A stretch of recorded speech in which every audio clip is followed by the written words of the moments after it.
Hello guys, good evening, good evening. Ngayon guys, punta tayo sa McDonald's kasi dahil sa ka-addict natin ng kape, kape ng McCafe, nakuha po natin yung 5,000 points.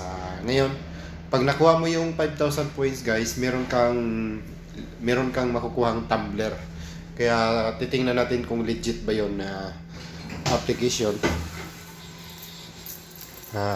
Makuha ba natin yung tumbler na sinasabi niya pagka nakuha natin yung 5,000 points. Guys,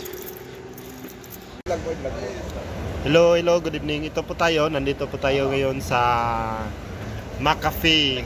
Okay? Para pag mag-clean tayo ng ating tumbler. Kasi dahil sa ka-addict natin ng kape, nakuha po natin yung 5,000 points, kaya may libre po tayong tumbler. Ayun.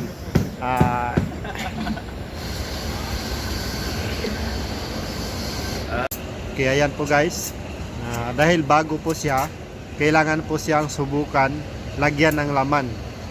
Pati laman yan, libre po yan. Ano po yung nilalaman mo, Brad? Nilagyan ko po siya ng kape para mabinyagan ko agad yung tumbler. Anong klaseng kape yan? Kailangan pinaka-espesyal ha? Special yung sarili ko lang. Wala po ko sa sarili nila ng kape. Okay. Yun po yung pinakamaganda doon.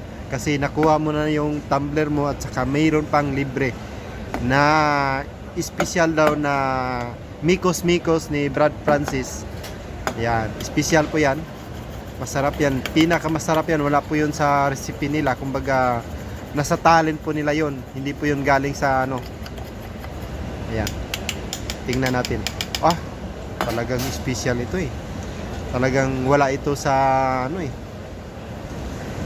Ayan, thank you. Aba, may tea pa. Oo naman, special yan. Wow. Ang kalalabasan yan, parang milk tea. Yan po yung milk tea.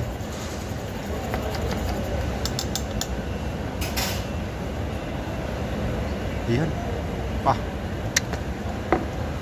Wow, thank you, Brad. Ayun po. Napakasarap nito. Thank you sa kaya sulit talaga yung McCafe. Kaya the best yung McCafe. May pang massage. Thank you.